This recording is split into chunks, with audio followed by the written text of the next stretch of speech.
again to the Conversations That Matter podcast. I'm your host, John Harris. Thankful to be here. Thankful also today, as I'm recording this on July 4th, to be in the United States, to have the heritage we have, which has been very much influenced by Christianity. And it's forgotten in many ways. It's unfortunate that we can look around us and see all the signs, I think, of decay and God's judgment. And there's still some silver linings, as we saw a week and a half ago at the Supreme Court. But we still have, and we are reaping the blessings of a wonderful heritage. And I think we can still celebrate that. And that's what I intend to do. Now, you're probably listening to this on July 5th because that's when I'm releasing it. And as I'm releasing it, actually, as you're hearing it, I'm going to be either on my way to or in South Carolina. I'm wearing my South Carolina hat. I'll probably wear it the next week. And I'll be in Charleston for about 5 days. And I'll be at a conference down there that I went to in 2017. The Abbeville Institute puts it on. And they have a number of great, oftentimes really thought-provoking history scholars, and sometimes they'll have experts in literature and other areas come. And usually it's about Southern history or some facet of Southern history. This time, though, I think it's going to be a little broader. We're going to have some scholars talking about American history, specifically Abraham Lincoln, and I'm looking forward to this. And one of the things, though, I wanted to mention this to you because one of the things I'm going to be doing, I mentioned this actually for the last year, is talking to a few of the scholars there about the 1607 Project. And I've talked about this, and there's conversations that have happened in the background I haven't really updated people on, but it's going to happen. It's going to happen. It's in the works. In the next few months, I should have a link for you if you want to donate to this. It's going to be great for homeschoolers. It's going to be great for hopefully some Christian schools out there. This is going to be an alternative to the 1619 Project, and also an alternative in some ways to the 1776 Project. And so one of the things that I wanted to share with you is just a brief sketch of what that might look like as we've had these conversations. 1776, 1619, I think there's some things in common here that between the two that I find interesting that I think 1607 will address. Now, if some inadequacies that I think the 1607 Project is going to help just really supplement, but it's really more than supplement. I think the 1607 Project is really where it's at. And here's my argument. Here's how I'm thinking about this. And this is the conception that I had really from the beginning. So historians, think about it this way. You have a river, and you want to trace its headwater. Okay, we have this big raging river. How did it become so influential, so big? It divides a continent, the Mississippi. Oh my goodness, it's the lifeblood of this country. Well, where did it come from? And you trace up, and eventually you're going to come to a small stream. What's the headwater? How do you know which is the stream that started the Mississippi River? Well, there's a lot of converging streams, right? So how do we know which one it is?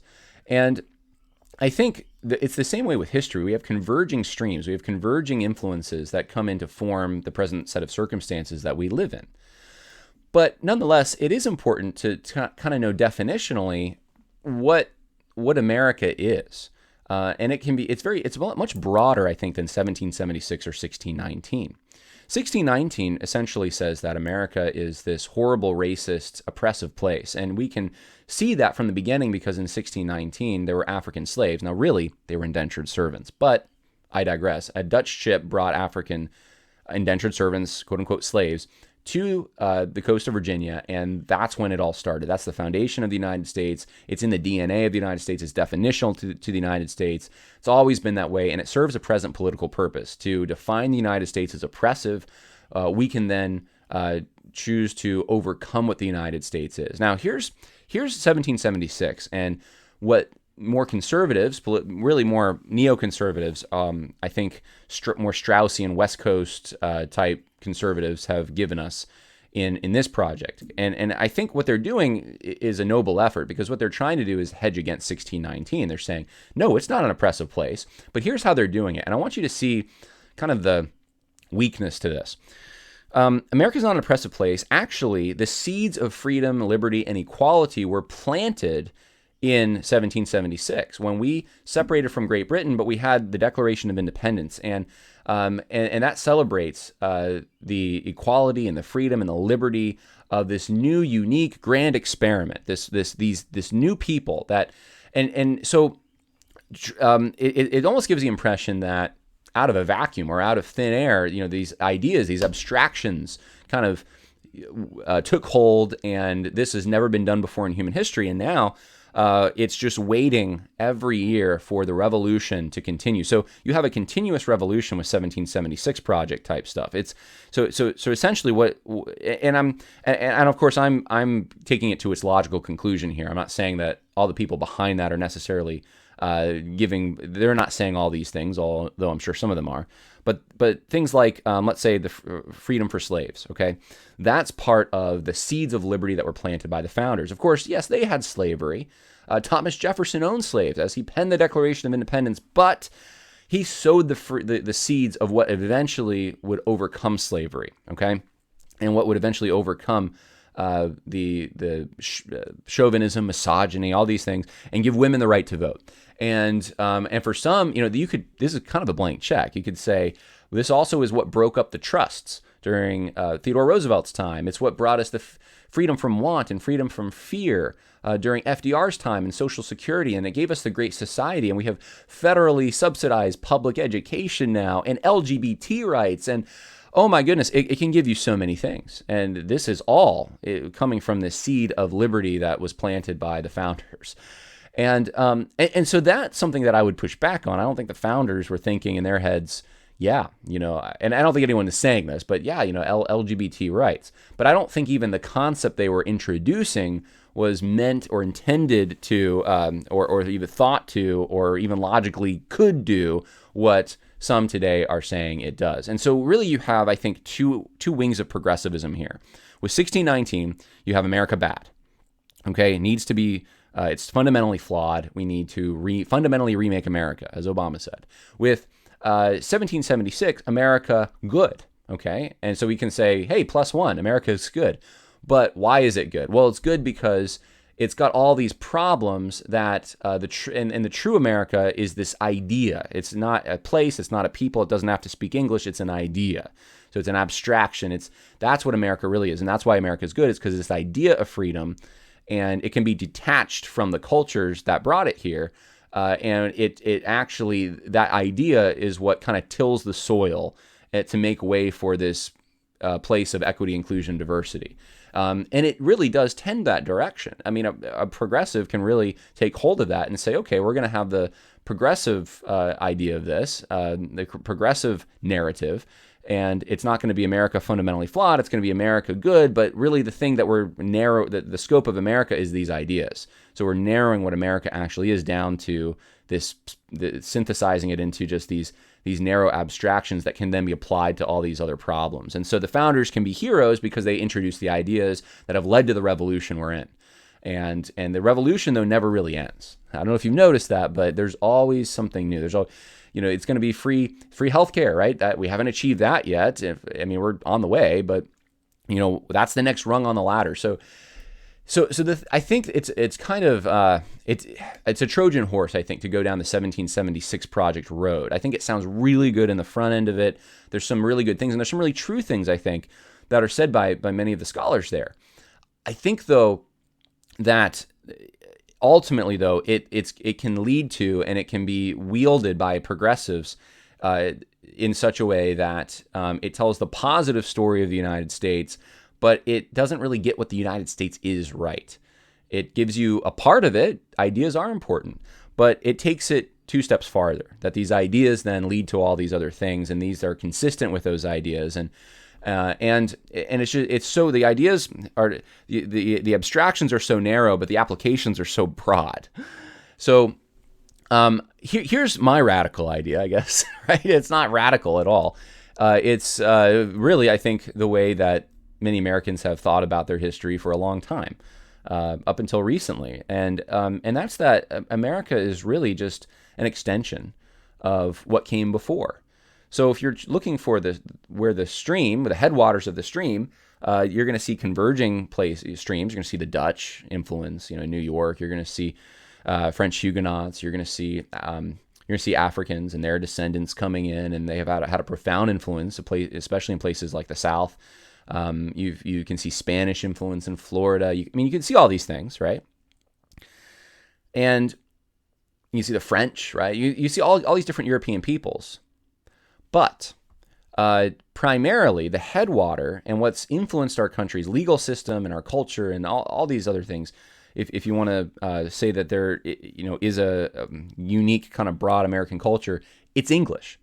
It's Albion Seed. It's David Hackett Fisher's book, Albion Seed. It's these different parts of Great Britain that have had at the beginning, at this very formative period in our country's history, they've had the most amount of people coming, and they've exerted the most influence. And furthermore, they were the first. Now, I know the Spanish were in Florida, but I mean, during our War for Independence, that was still, they were out of it. That was Spanish.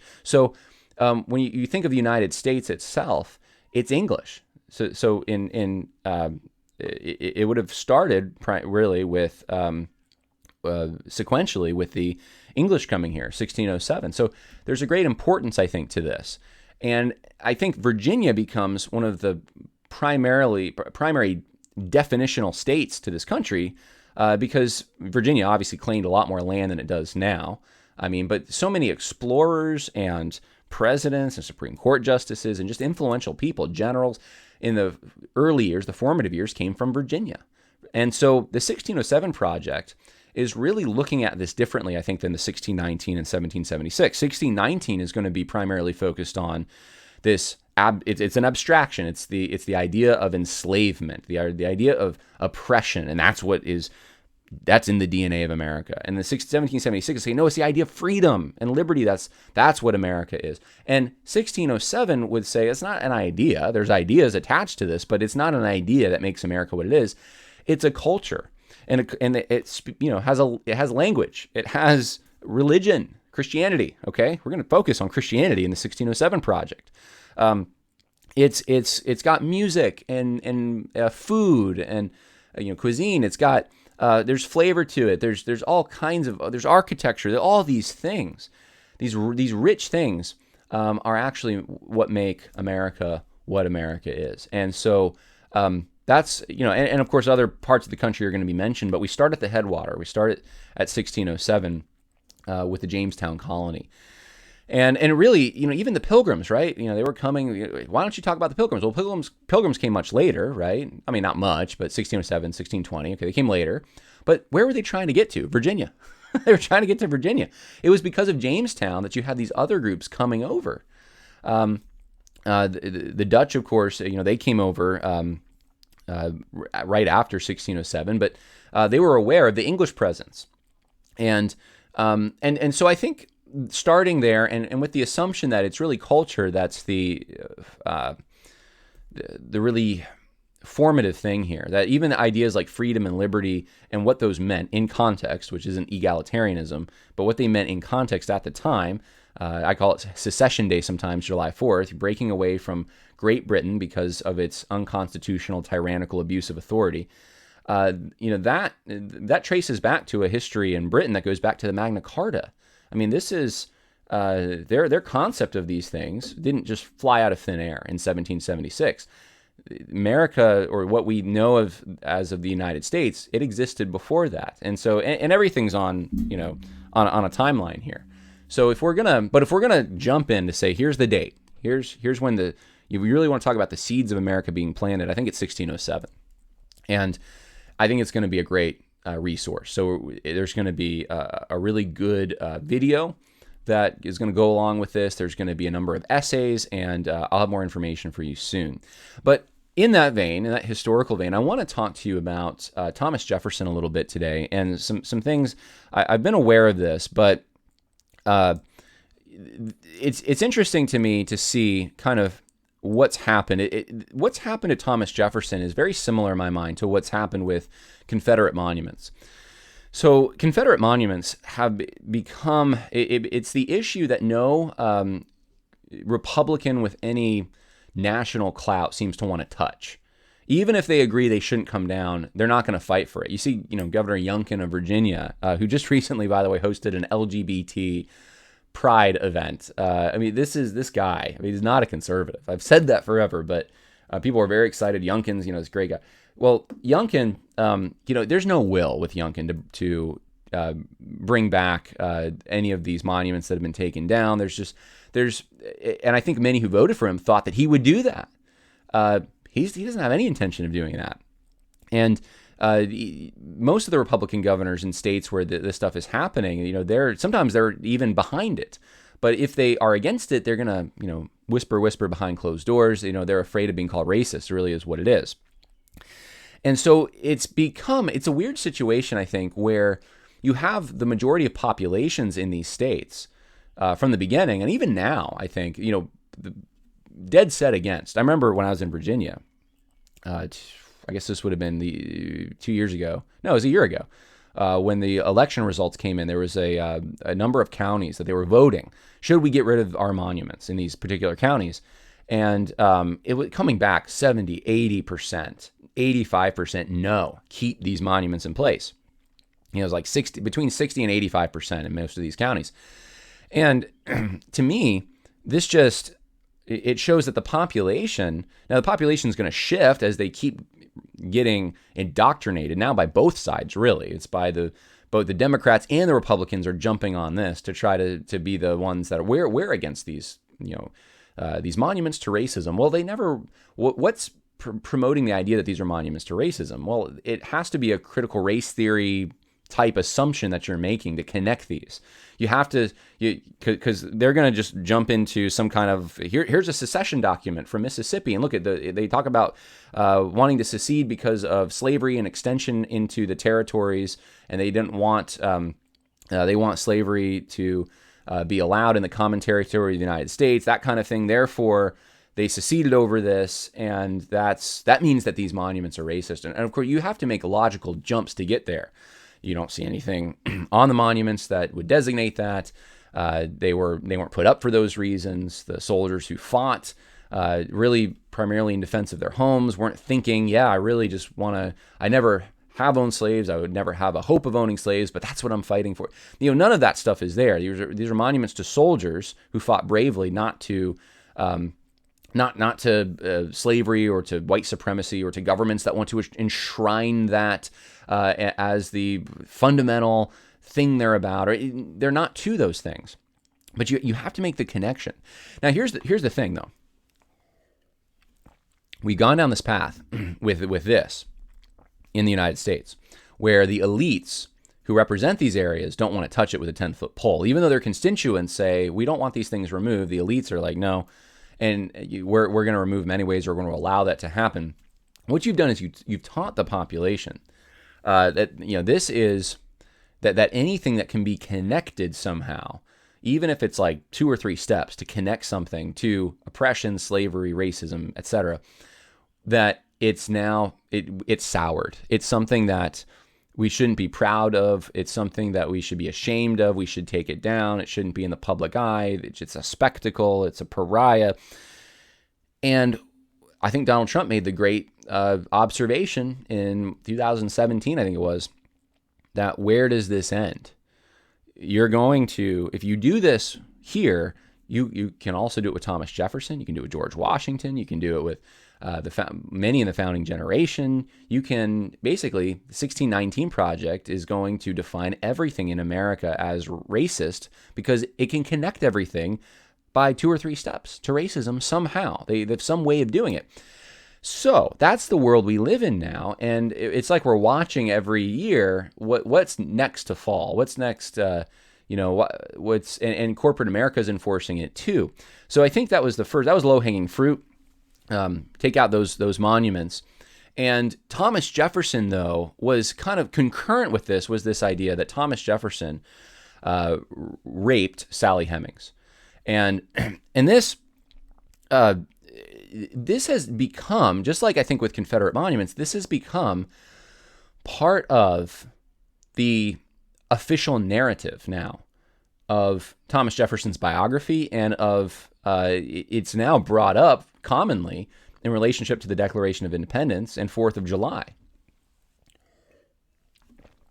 This is really just, it's not even something that's debated, is really my point. Just like Confederate monuments really aren't debated in elite circles, in places of academic influence or political influence, it's just assumed that, they must be racist. It's the same things with Thomas Jefferson now. Thomas Jefferson must have raped Sally Hemings. There's no really debate about it. Hardly at all. I mean, it's just now locked in. It's baked into the cake. And every year, it's like something else gets baked into the cake. And so I want to talk about this, and I want to challenge this because John really wants to be politically incorrect. No, John just likes the truth. I just want to give you what we know, what we can prove historically, and then give you the limitations of that, what we can't, and we cannot prove this historically. And so I'm going to show you a video at the end of this, but I'm going to start here. This is a comedian just a few days ago, this is June 30th. America has a long history of forcing teenage girls to bear the children of the men who raped them. Just ask Sally Hemings. Over 2,000 likes. And of course, this is right before July 4th, and so he posts this, and you'd think, okay, well, this is baked into the cake. Is just the way that people think out there. But I noticed this. Thomas Kidd. And he wrote a book. I haven't read the book yet, but it's Thomas Jefferson, A Biography of Spirit and Flesh. Now, Thomas Kidd, for those who don't know, he's one of the evangelical elites, one of the evangelical scholars. He's in academia. He actually, I think now he's adjunct teaching, or at least I don't know if they call it I don't think it's adjunct, but he teaches. He has some relationship with Midwestern Baptist Theological Seminary. He's written for the Gospel Coalition. So but he also has credibility from outside of evangelical circles. And so, evangelicals love that when you have credibility outside their circles, but then you come in and you can be kind of important in their circles as well. And so Thomas Kidd has a lot of influence. Historically, he's got a tremendous amount of influence in evangelical circles. And a number of the historians in evangelicalism are the ones that are promoted. I've been very disappointed in, to be honest with you. Thomas Kidd, here's the thing about Thomas Kidd, though. I actually like Thomas Kidd's, what I've read by Thomas Kidd. I read a few of his books. I actually like his books. And here's one of the things I like about Thomas Kidd, is Thomas Kidd, like if you read his book about the Great Awakening, okay, he will separate, when he talks about things, social issues, he will separate his opinions. You know that it's Thomas Kidd giving you his opinions versus here's what actually happened. He tries to not allow, as much as he can, his opinions, his moral judgments to influence his telling the story. And of course, we know to some extent that might influence what he emphasizes and what he doesn't. But he does his utmost to just use the objective tools of historical analysis, and then to as much as he can, right? Kind of like the principles of hermeneutics, if you're studying the Bible, try to use these principles of historiography, and then kind of separate. Here's my opinions on this. Here's what I think about slavery. Here's how do we deal with Jonathan Edwards and slavery, or George Whitefield and slavery, right? So that's what I appreciate about him, is because he doesn't really bring the preachiness into the narrative as much, and he's not overly preachy anyway. Now he's in academia. If you're in academia, 98% of historians today, just 95%, they're on the left, okay? It is really weighted towards the progressive left, like super weighted. Like I could comfortably say, like any books written within the last 15 years by major historians, I would just be skeptical of them right away.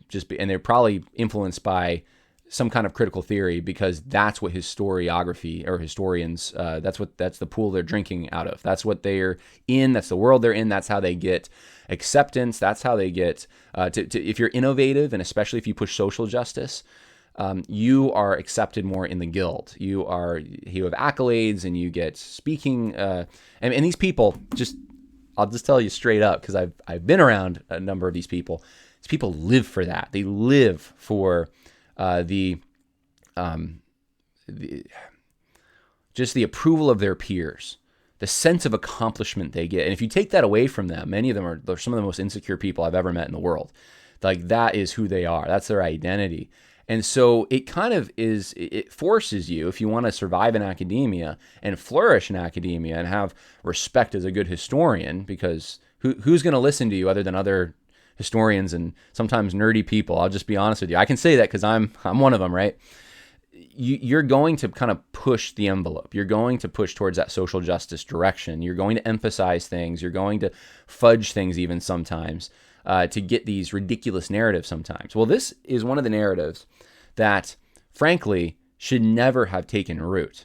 as deeply as it has, and it's become now the official narrative. And Thomas Kidd buys into it. I know Thomas Kidd because he's in academia. And because I've seen other tweets from him and things he said in the Gospel Coalition, yeah, he's more progressive in my mind. But he's a historian, so probably in the historical world, he's way on the right in their minds. But he's a Christian, so they have to look at him probably with a suspicious eye a little bit. But then when he does good research, and then he comes to them and he's got semi-progressive ideas on some things, he'd be more accepted. It's just kind of how it works.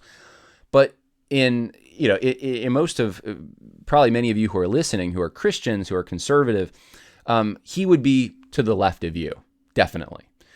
And so anyway, but I'm just saying, even though he's to the left, I think his historical research a lot of time is really good. I would say, yeah, read a Thomas Kidd book. Just make sure you realize that he might give you some of his opinions on things, but if you separate those two, which he allows you to do, then you're fine. Here's his article recently, June 7th. Should we judge Thomas Jefferson by his ideas or his actions? His ideas or his actions? A new biography maps out the moral tensions that tormented his mind and tainted his legacy. Now, this is, in the context, is coming out in 2022. Thomas Jefferson it's just assumed that he had this, not only affair, but a rape, really, with Sally Hemings. It's assumed that he had all these contradictions, and in some extent he did, I guess. But the thing, that's what's emphasized now, that Thomas Jefferson was, even despite the fact that he was a genius, that he was such a seminal figure in the founding of our country in so many areas. He was a Renaissance man. Those things aren't focused on. It's more social history and what Thomas Jefferson's social views were, and the things that he notes that he took, private letters, those kinds of things now, are being emphasized, and really Thomas Kidd is even saying this. Is it his ideas that he wrote down, or is it what he actually did that we should use to define him? And I say actions are more important than words, but there's social historians all over Thomas Jefferson trying to find all these politically incorrect views he held, and really to present him as just this mired, confused figure. I mean, there's a lot of psychological, that's what you have today. You have social history and psychological analysis of history. You don't really have much in the way of diplomatic history or the other fields that you used to have in history. They're just not as important anymore. So that's kind of what's happening. And it's in this environment Thomas Kidd writes this. Here's the disappointing thing. Thomas Kidd says, or here's the article opens. It says that I'll start here. Thomas Jefferson continues to inspire and divide Americans. He still ranks in the top 10 in C-SPAN's Presidential Historian Survey. Recent years have witnessed Thomas Jefferson's name and image removed from schools, libraries, and halls of government, and that's true. When I was in Virginia, they were trying to rename Thomas Jefferson High School. I remember this. Jefferson's statue at his own University of Virginia served as a rallying point for white supremacists during the summer of 2017. All the while, Daveed Diggs' flamboyant portrayal of him in the musical Hamilton was winning acclaim on Broadway. So there's two different Jeffersons, and there's some truth to this. But they're two different Jeffersons of mostly a progressive-minded imagination. The Thomas Jefferson who implanted the ideas of liberty that gave us now LGBT, and then the Thomas Jefferson that is super racist and misogynistic and a horrible person. And so these are two Jeffersons that are really the creations of the minds of progressive leftists. Well, this article is in Christianity Today, if I haven't mentioned that, but it goes on. It says, much of this controversy stems from Jefferson's dual identity as the author of the Declaration of Independence and his status as one of the nation's most prominent slaveholders. Add to this the unsettling reality that Jefferson fathered at least 6 children with an enslaved woman, Sally Hemings, and it's little wonder that many Americans find themselves wondering how such a man could have penned the words, all men are created equal. Now, if you just understand the times and what Jefferson was trying to say, it's not really that much of a mystery how he could have penned this and what he meant by it. But notice what they say here about what the author says about Sally Hemings. That in this review of Thomas Kidd's book, that it's a reality, an unsettling reality. Now, what it should say is, add to this if they're going to say anything, the unsettling possibility If they said unsettling possibility, okay, but it's reality. That means this is not to be questioned. This is part of the narrative. Now, if you look at the book here by Thomas Kidd, on the first page, in the introduction, it says this. It makes the same assumption. It says, Thomas Jefferson, his relationship with Sally Hemings produced at least one and perhaps as many as 6 children. So it's just an assumption. And I notice in the bibliography at the end, there's a lot of quoting Gordon Reed, and Gordon Reed is the one that spearheaded this narrative. And so I haven't read the whole book, but first page, you're seeing already this assumption is being made here. So is it any wonder, that you have in Christianity today, this is now this is just assumed. And so it's not so much that I'm that I'm just wanting to defend everything Thomas Jefferson's ever done, and I think he's a perfect man. I don't think that at all. It's not even that I'm, that I know for 100% fact that he didn't have this relationship with Sally Hemings. I don't know that for 100% fact, but it's given the tools of historical analysis, it is very unlikely. Given what we know, and we only have a part of the evidence, we don't have everything. Only God knows. But what we do have points to the idea that it's not Thomas Jefferson, it's someone else in his family that had this affair with Sally Hemings, and we don't know that it was a rape. And so that's, of course, this possibility of a possibility has now streamed into the mainstream of American culture to the point that you just can't even question this. This is just part of the narrative. And so it makes things on July 4th, there's even a little bit of tension there, like, well, this is the guy who authored the Declaration of Independence, and this is what he did. There's kind of this, there's an undercurrent here, and it doesn't need to be there. That's my point, is it just doesn't need to be there. There's no reason for us to just make these assumptions.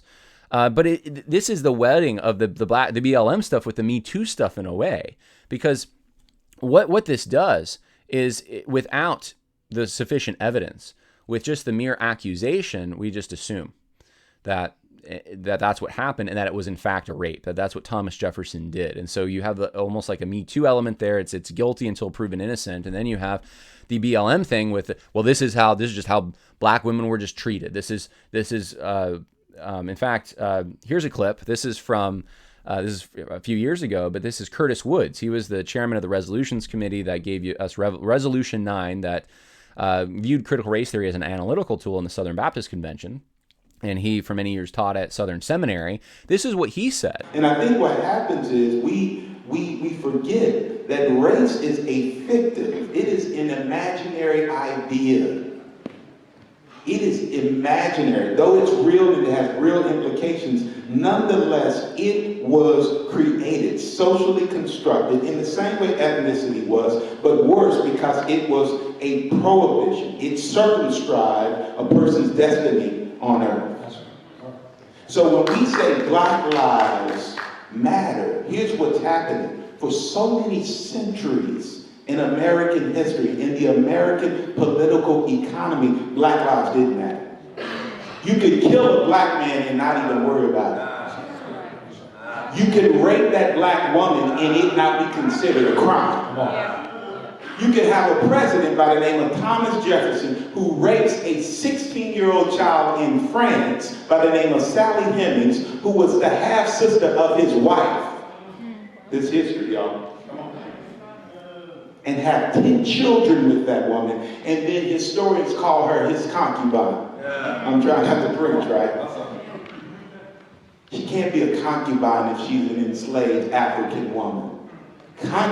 If you are a concubine, that connotes the idea of consent, right? No, she was raped by a sitting president of the United States of America. So here's why when we think Black Lives Matter, we hear things like, let's make America great again. Like, what you mean when you say that? Because it wasn't great for everyone who existed in it. So why do Black Lives Matter? Because legally in this country for centuries, it didn't. So that was Curtis Woods, who was the chairman for the Resolutions Committee in 2019 for the Southern Baptist Convention, well respected, or was at least up until recently in the SBC.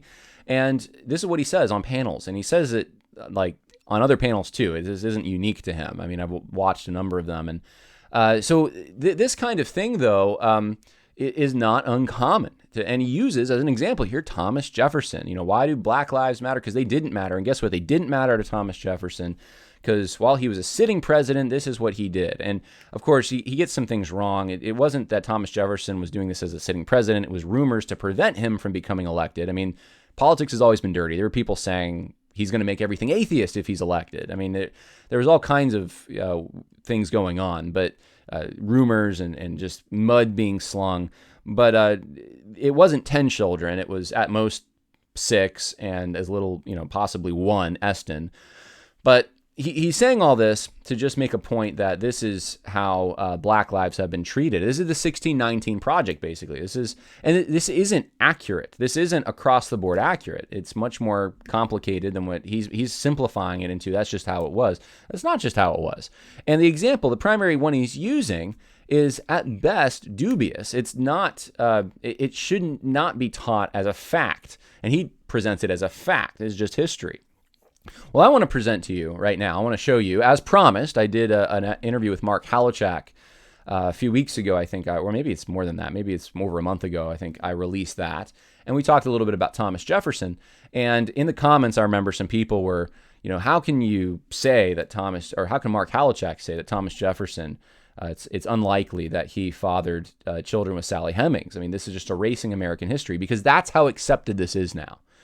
And this again, this is the same assumptions that critical race theorists make are being made here by historians to get to the point of it's a fact that Thomas Jefferson did this. Why is it? Why is it a fact? Where's the evidence for it? Well, we don't really have hard evidence for it. So, in what sense is it a fact? How can we say that? Well, I'm going to give you now the rest of the story, as Paul Harvey would say, because I said I know there's more coming out. There's a video coming out about Thomas Jefferson and Sally Hemings, and here it is. And I'll put the link in the info section if you want to just go get the standalone video. So you don't want a link to this podcast. You want just what I'm about to play by Mark Halachak. The link is in the info section. You can go check that out. Here we go, though. Here's Mark Halachak on Thomas Jefferson and whether or not he fathered children or a child with Sally Hemings.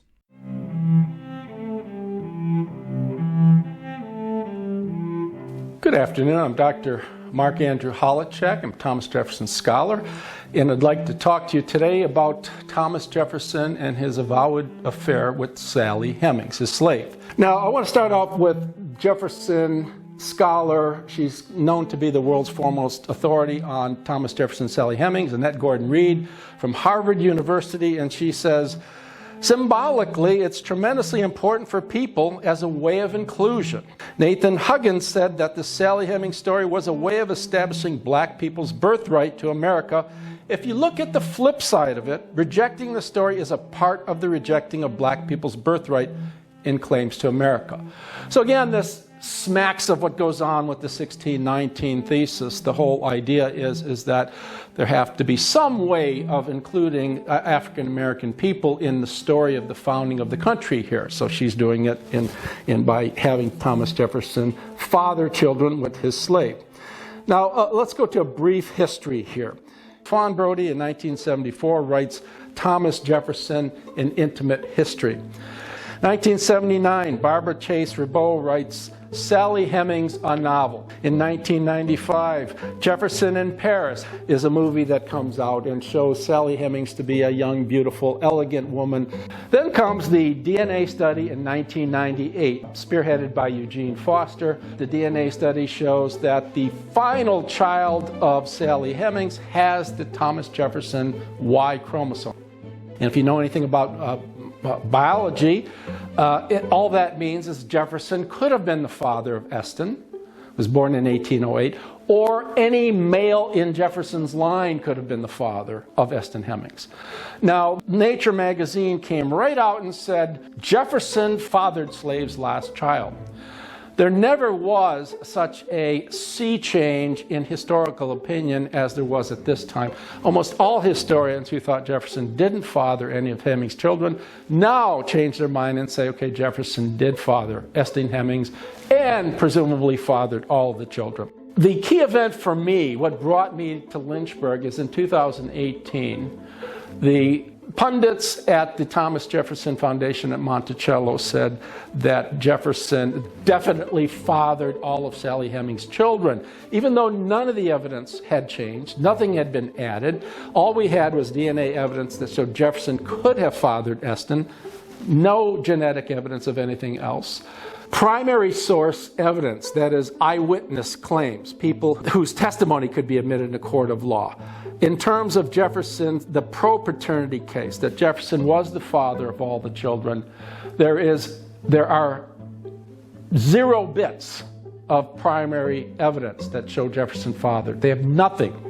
Evidence against paternity, there are 4 bits of evidence, and one of which is the testimony of Thomas Jefferson himself in 1805. Jefferson, presumably when he was a young man, not yet married, his neighbor and friend Thomas Walker had some affairs to conduct with the Native Americans miles and miles away, and he asked Jefferson to look after his wife. Thomas presumably did more than look after his wife and made a pass at her, or presumably consummated a sexual affair with her. I suspect that there was no sexual affair, but he admits to having made a pass at her. In 1805, while he's president, he says, "You will perceive that I plead guilty to one of their charges, that when young and single I offered love to a handsome lady. I acknowledge its incorrectness. It is the only one founded in truth among all their allegations." Now, by implication, when he says the only one, this rules out the Sally Hemings affair. The Sally Hemings affair had been circulating quite robustly at the time. There is another testimony by Overseer Edmund Bacon, who in 1862, he's talking about some male leaving Sally Hemings' room at Monticello early in the morning. Bacon is responding to a suspicion that Jefferson freed Sally Hemings' daughter, Harriet Hemings, because she was his daughter. And Bacon says, she was not his daughter, not Thomas Jefferson's daughter, she was blank's daughter. I know that. I have seen him come out of her mother's room many a morning when I went up to Monticello very early. So we have primary evidence of someone who sees someone other than Thomas Jefferson coming out of Sally Hemings' room.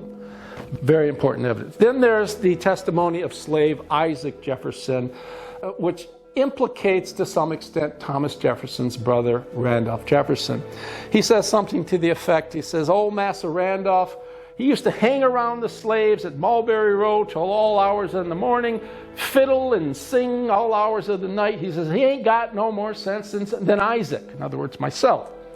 So we have testimony that puts Jefferson's brother at the scene of the crime. Lastly, we have the testimony of Abigail Adams when Jefferson's daughter Mary comes to France. She first goes to England, and Abigail Adams takes care of her. And in 2 separate letters to Thomas, she says, talking about Sally Hemings, who had accompanied Mary Jefferson on the boat ride, and Sally is 14, Mary's 8 at the time. And Abigail says in 2 separate letters that the woman accompanying the child wants more attention than the child.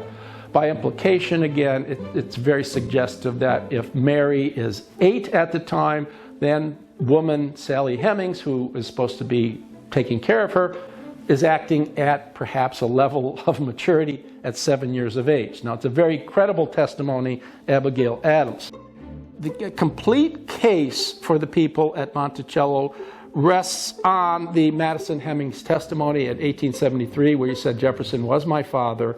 That testimony is secondary testimony, and Gordon Reed goes on to say at one point, this testimony is so critical to our case that it needs to be used and taken as primary source testimony.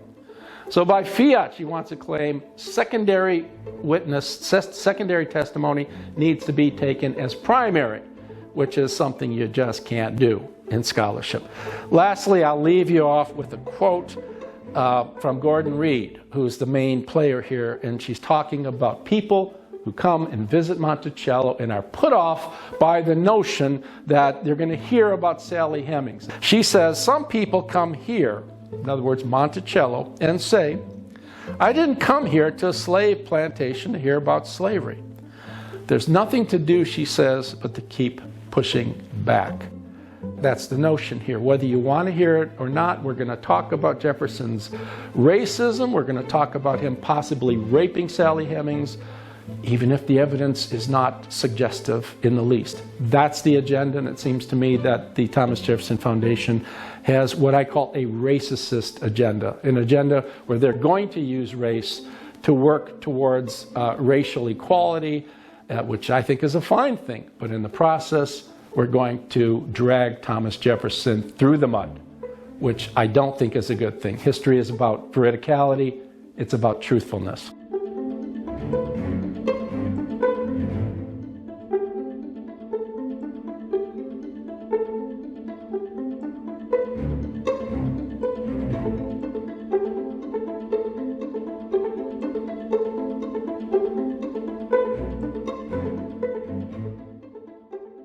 So you say, John, what does this have to do with the topics that you normally cover? This isn't about social justice and evangelicalism, is it? Well, hopefully I've shown you that, yeah, this is just one of the things, one of the tentacles that gets into even evangelical circles.